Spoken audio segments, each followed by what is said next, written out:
barbarianism. Let's first listen to a little snipping of this message. കേരളത്തിൽ ഇപ്പൊ ഏറ്റവും കൂടുതൽ ഓഫീസേഴ്സും പൊളിറ്റീഷ്യൻസും മുസ്ലിങ്ങളല്ലേ, കാഫറിങ്ങളല്ലേ? ഇവർ റെസ്പെക്ട് ചെയ്യുന്നില്ലേ വലിയ ആൾക്കാരായിട്ട്? അവര് IAS IPS ഓഫീസേഴ്സും പോകുമ്പോൾ നമ്മൾ എന്താ ചെയ്യുന്നത്? അവരെ റെസ്പെക്ട് ചെയ്യുന്നില്ല. ഇതാണോ ചെയ്യേണ്ടത്? ഇതാണോ ശത്രുത? ഇതാണോ അള്ളാഹ് പഠിപ്പിച്ച ശത്രുത? കോളേജിലും സ്കൂളിലെ അവസ്ഥ എന്താ? ഒരുമിച്ച് ഹിന്ദുക്കളുടെ കൂടെയും ക്രിസ്ത്യാനികളുടെ കൂടെയും പഠിക്കുന്നു. അതേപോലെ ടീച്ചർമാരാരാണ് കൂടുതലും? കാഫറിങ്ങള്.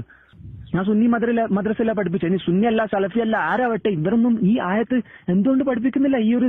ഈ ഒരു ആയത്ത് വളരെ ക്ലിയർ ആയിട്ടുള്ള ആയത്ത്. വേറെയും ആയത്തുകളുണ്ട് ഖുർആനിൽ ബറാത്തിനെ കുറിച്ച്, മുശ്രിക്കീങ്ങളോട് ബറാത്തിനെ കുറിച്ച്, മുസ്ലിങ്ങളോട് മാത്രമേ വല പാടുള്ളൂ എന്നില്ല ആയത്ത് ഉണ്ട്. ഇനി ഈ സ്കൂളിന്റെ അവസ്ഥ എന്താണ്? ഇസ്ലാമിന്റെ പേരും പറഞ്ഞിട്ട് ഇന്റേണൽ അജണ്ട എന്താണ്? ഇസ്ലാം പഠിപ്പിക്കുക. എക്സ്റ്റേണൽ എന്താ? സെക്യുലർ. നമ്മൾ സെക്യുലർ. ഇവരെ ബുദ്ധിയിലൊന്നും ഇത് വരുന്നില്ല. എന്താണ്? അല്ലാഹു സുബ്ഹാനഹു വ തആല അവരെ കൽബില് സീൽ ചെയ്ത് കാണും. പിന്നെന്താ പറയാ?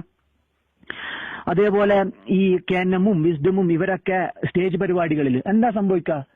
തൗഹീദിനെ കുറിച്ച് പ്രസംഗിക്കാൻ വേണ്ടി സ്റ്റേജ് കെട്ടും. എന്നിട്ട് ഇതിന്റെ ഇൻട്രൊഡക്ഷന് വേണ്ടിയിട്ട് ഒരു കാഫിറായ minister. Well, this is the kind of message that you're bombarded with, and then begin the WhatsApp messages. Let's play out some of those WhatsApp messages. Let's put them out on our screen. There comes the first one. There comes one of the first ones. Let's just go back to the first one, which is announcing the death of who they call is a martyr, A.Q. Majid. This is the one that I was talking about, and look at what is written. Look at what is written on air. This one says in graphic terms that this individual, Shajir has been killed. Shajir was obviously somebody who was converted, taken across to ISIS-controlled areas and has died now in the fighting. The message is from the Caliphate.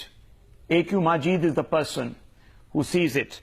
And it says, Shajir, may Allah accept him. There are certain others who sacrifice their lives to remain faithful to Allah. Allah is very kind to those who are faithful to Him. That's what it says. There it is. So you are already extolling the virtues of jihad, glamorizing jihad.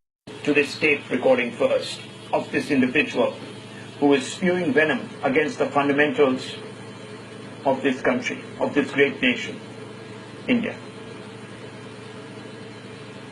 അള്ളാഹ് സുബ്ഹാനഹു വ തആലയുടെ ഓർഡറാണിത്. എന്താണ്? നിങ്ങൾ തമ്മിൽ സൗഹൃദത്തോടെ ജീവിക്കാൻ പാടില്ല.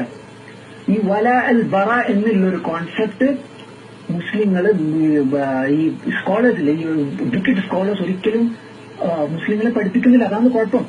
അൽഹംദുലില്ലാഹ് കേരളത്തിൽ കുറച്ച് ആൾക്കാർ ഇത് പഠിപ്പിക്കാൻ തുടങ്ങിയിട്ടുണ്ട്. മുമ്പുണ്ടായിരുന്നു പഴയകാല പണ്ഡിതന്മാര്, ഹക്കിലുള്ള പണ്ഡിതന്മാര് പഠിപ്പിച്ചിരുന്നു.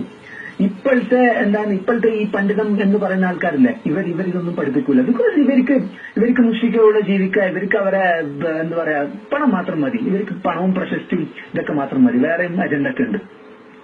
അല്ലാഹു സുബ്ഹാനഹു വ തആല നമ്മൾ പറഞ്ഞ എക്സാമ്പിൾ എന്താ?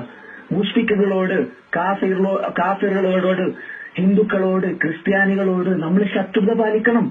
ഇത് വളരെ വളരെ ക്ലിയർ ആയിട്ടുള്ള സ്റ്റേറ്റ്മെന്റ് ആണ്. ഇനി ഇവരൊക്കെ ഈ ലോജിക് ഉപയോഗിച്ചിട്ടില്ല. ഈ കേന്ദ്രമാര് പറയുന്ന മടവൂരികൾ ലോജിക് ഉപയോഗിക്കുന്ന ആൾക്കാരാണ്, യുക്തിവാദികളാണ്. ഇവർ കേന്ദ്രമാരും ഇതേപോലെ തന്നെ.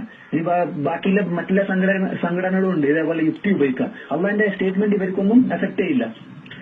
കേരളത്തിലെ അവസ്ഥ എന്താണ്? മുസ്ലിങ്ങളും എല്ലാവരും ഒന്നിച്ച് താമസിക്കുക. ദിവസം പോകുമ്പോൾ നമ്മൾ എന്താ ചെയ്യുന്നത്? അവരെ റെസ്പെക്ട് ചെയ്യുന്നില്ല. ഇതാണോ ചെയ്യേണ്ടത്? ഇതാണോ ശത്രുത?